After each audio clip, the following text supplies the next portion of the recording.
देश न्यूज का खास कार्यक्रम रियल स्टेट की रियलिटी देख रहे हैं आप। मैं हूं आपके साथ ऋषिका गुप्ता और आज बात करेंगे नर्मदापुरम जिले के बनखेड़ी नगर की, जहां रेलवे स्टेशन के नजदीक लगभग आधा एकड़ जगह को दो पक्षों के विवाद को लेकर अब ये पूरा चर्चा में आ चुका है। मामला तहसील न्यायालय सिविल कोर्ट में चलते हुए कलेक्टर जन सुनवाई तक पहुंच चुका है।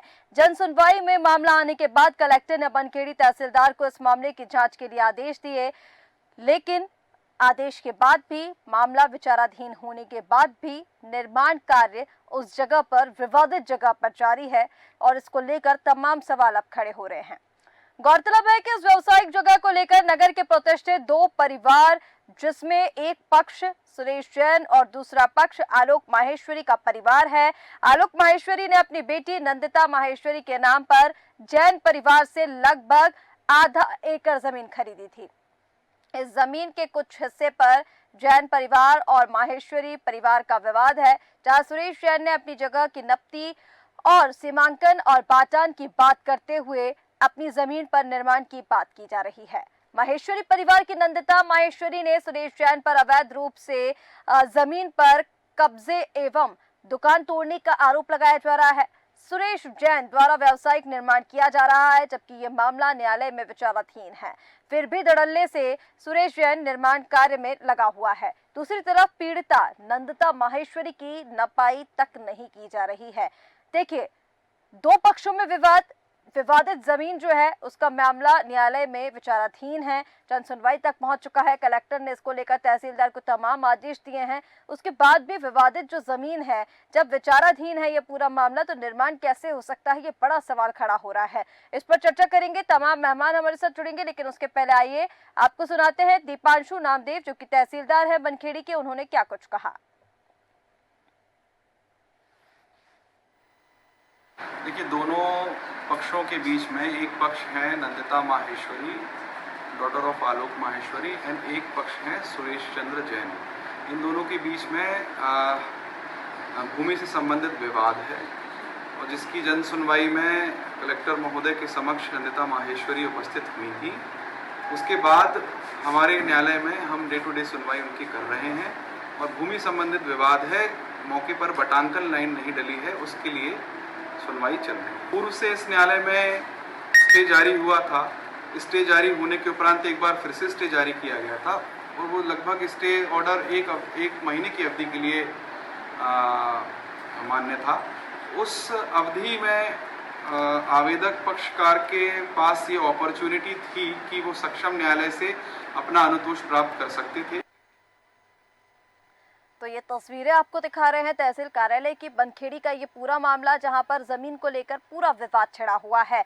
इस विवाद को लेकर अब सवाल ये उठाए जा रहे हैं कि आखिर जब तक ये जो जमीन है पूरी न्यायालय में विचाराधीन है, तो उसके बाद भी इस पर एक पक्ष की ओर से निर्माण कैसे कराया जा सकता है। और चलिए, तमाम जानकारी के साथ हमारे संवाददाता नर्मदा पटेल हमारे साथ जुड़ गए हैं और इसी के साथ वरिष्ठ पत्रकार तरुण सिलावट हमारे साथ जुड़ चुके हैं।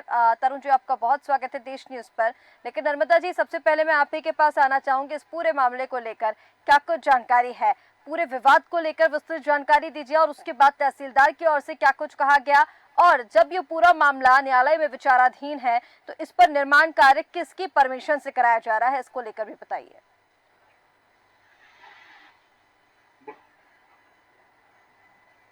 तरुण भाई नर्मदा जी, आप तक आवाज पहुंच पा रही है? जी जी जी जी मैम, ये मामला है दो परिवारों को भूमि के विवाद को लेकर। शिकायतकर्ता नंदिता माहेश्वरी जी कलेक्टर महोदय के यहाँ जन सुनवाई में मंगलवार को पहुंची थी। उन्होंने बताया उनकी जो भूमि है माननीय सुरेश जैन जी के परिवार से बरसों पहले उनने खरीदी थी। और जब वो तहसीलदार महोदय राजस्व विभाग न्यायालय में पहुंची और बार बार उनके द्वारा उसकी बार बार तहसील के चक्कर लगा रहे, लेकिन उनको न्याय नहीं मिल पा रहा। उनकी जमीन कागज में पेपर में पूरी है, लेकिन मौके पर उनकी जमीन 10 डिसमिल कम आ रही है, जिसको लेकर वो माननीय कलेक्टर और महोदय के यहाँ जन सुनवाई में पहुंची। उसके बाद हमने कवरेज अभियान चलाया, जिसके तहत उनका कहना है कि सुरेश जैन नामक जो व्यक्ति है इनसे लगा हुआ भूखंड उनका भी, उनने इनकी जमीन पर कब्जा जमाया रखा है, जमाया हुआ है, और इनको धमकियां भी मिलती हैं इनके परिवार को। जी ठीक है, लेकिन नर्मदा जी, परिवार को धमकियां मिल रही हैं तो यहाँ पर प्रशासन क्या कुछ कर रहा है?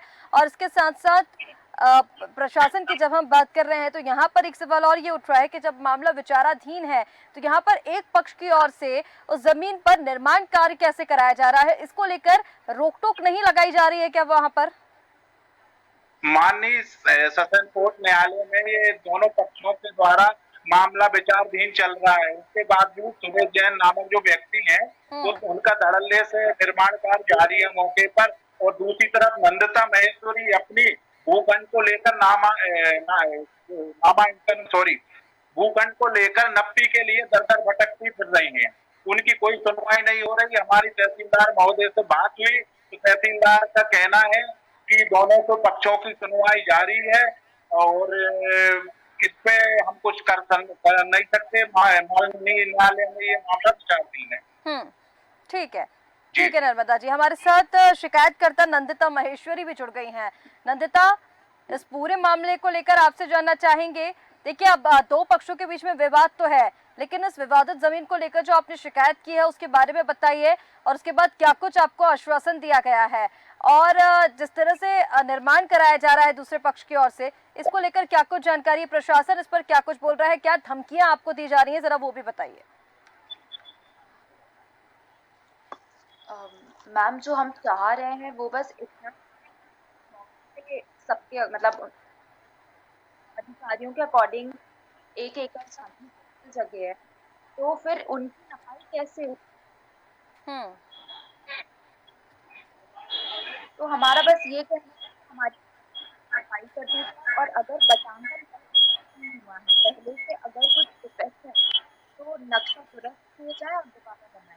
ठीक है नंदिता, शायद आपने हेडफोन्स नहीं लगाए हैं, आपकी आवाज यहाँ तक क्लियर नहीं आ पा रही है, लेकिन जितना आपने बताया नप्ती को लेकर दिक्कत जा रही है, आपके यहाँ से नप्ती नहीं की जा रही है आपके हिस्से की जो जमीन है उस पर। हाँ जी, ठीक है, और इसको लेकर जिस तरह से बातें सामने आ रही है कि दबंग माफियाओं की ओर से आपको धमकी भी दी जा रही है, इसको लेकर क्या कुछ जानकारी, प्रशासन इस पर क्या कर रहा है? प्रशासन ने तो बोला है कि वो और ने भी बोला है कि वो लोग नपाई कराएंगे, और उनने हमको बोला था कि आप दूर नपाई के लिए और लगाए हुए हैं। उनको है कि कुछ होगा, पर 3 दिन हो गए हैं। ठीक है नंदिता, हमारे साथ वरिष्ठ पत्रकार भी बने हुए हैं। तरुण जी, मैं आपके पास आना चाहूंगी सीधे इस मामले को लेकर। पूरे मामले को कैसे देख रहे हैं सर? एक पक्ष की बात सुनी जाती है, दूसरे पक्ष की बात नहीं सुनी जाती है।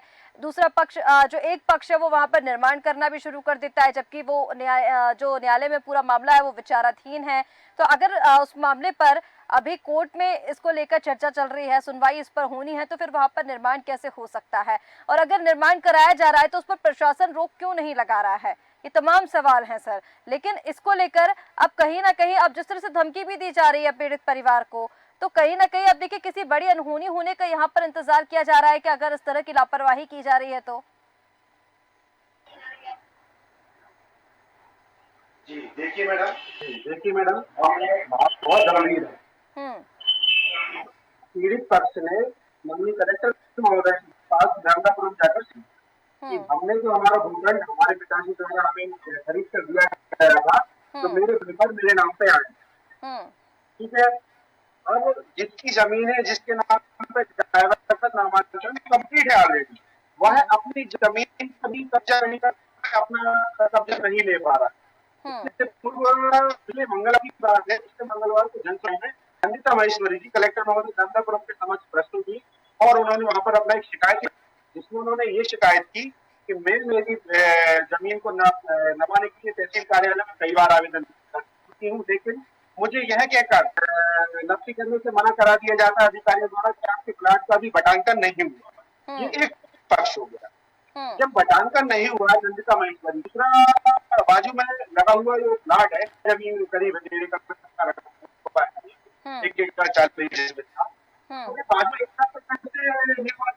को देखना चाहिए वहां पे, तहसीलदार महोदय है, नगर पालिका सीएम की नगरीय क्षेत्र में आता है ये मामला, और यहाँ अधिकारी को मिला कि चुप्पीसाध कर बैठे हुए। इस मामले में कोई कार्रवाई नहीं। जब माननीय कलेक्टर महोदय ने आदेश दिए कि इस मामले को देखा जाए और इसकी बस की स्थिति स्पष्ट करके मेरे समक्ष किया जाए, तब जाकर स्थानीय प्रशासन जागा, उस बेटी की मदद के लिए खड़ा हुआ। स्थानीय प्रशासन ने बगैर कंप्लेंट के वहां कुछ जाके किया, मैडम के बाद लोग वहां पे, और फिर महेश्वरी को उल्टा कहा जाता है कि आप अभी अपने प्लाट पर कोई निर्माण नहीं कर सकते, नहीं करा। तो सीधा सीधा मानना है कि वहां के जो प्रशासन है, स्थानीय स्तर का नगरीय प्रशासन हो या नगर पालिका क्षेत्र हो या क्षेत्र, सब सुरेश जैन का साथ दे रहे हैं। जब एक तरफ प्लाट भूखंड एक ही है, तो भूखंड एक ही है, पूरा एक ही जो नाम दर्ज है, तो एक तरफ निर्माण कैसे हो सकता है और एक तरफ वाले को मना कैसे किया जाता है? बिल्कुल बिल्कुल, यहाँ पर आपने ठीक कहा। देखिए, सवाल यही खड़ा हो रहा है कि आखिर प्रशासन अब सुरेश जैन का साथ क्यों दे रहा है, क्योंकि देखिए जब जो मामला है उसको वो पहले भी कोर्ट में पहुंच चुका है। जन सुनवाई में जब ये पहुंचा तो कलेक्टर ने इसको लेकर निर्देश भी दे दिए, लेकिन अब जो बातें सामने आ रही, जिस तरह से आपने बताया यहाँ पर तरुण जी, तो कहीं ना कहीं अब इस पर प्रशासन की बड़ी लापरवाही हम देख पा रहे हैं। और कहीं ना कहीं अगर कुछ हो जाता है इस मामले को लेकर, जिस तरह से धमकियां दी जा रही है, तो ये पूरी जवाबदारी भी प्रशासन की होगी।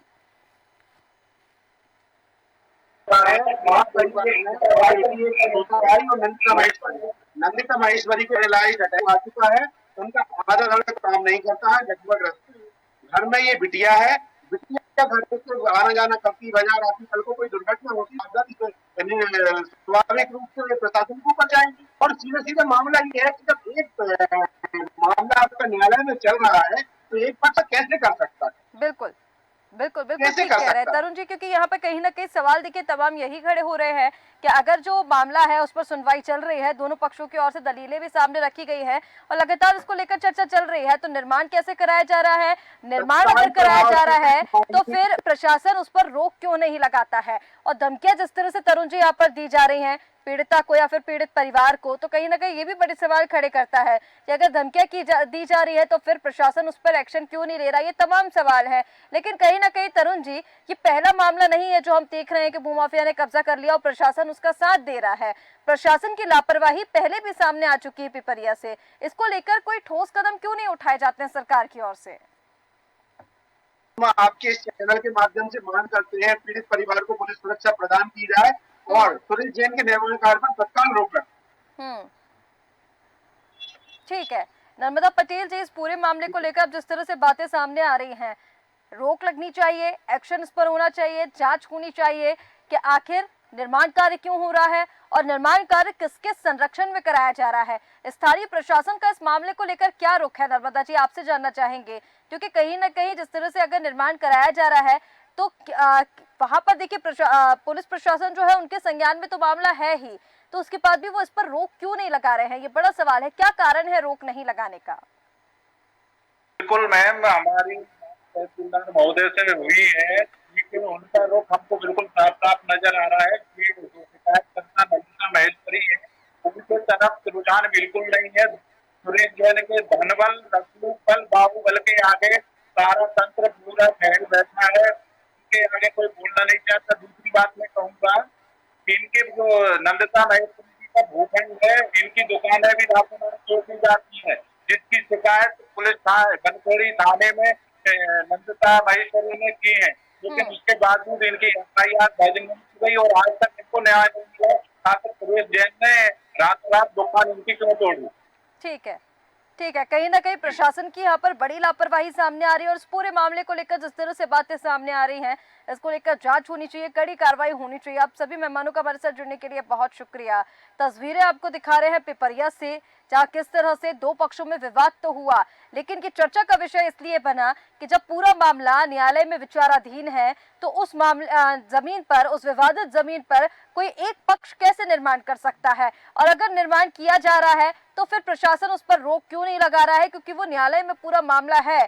कलेक्टर ने इसको लेकर, तहसीलदार ने इसको लेकर कहा कि दोनों पक्षों की दलीलें सुनी गई हैं और जो भी दोषी होगा उस पर कार्रवाई की जाएगी, लेकिन जब एक पक्ष द्वारा वहां पर निर्माण किया जा रहा है तो सवाल यही खड़ा होता है कि वहां पर रोक क्यों नहीं लगाई गई है। और लगातार पीड़ित परिवार को पीड़िता को धमकी दी जा रही है। अगर कोई अनहोनी होती है तो उसका जिम्मेदार कौन, जो जांच का विषय है, कार्रवाई इस पर होनी चाहिए। फिलहाल हमारे इस खास कार्यक्रम रियल एस्टेट के रियलिटी में इतना ही। आप बने रहिए देश न्यूज के साथ। नमस्कार।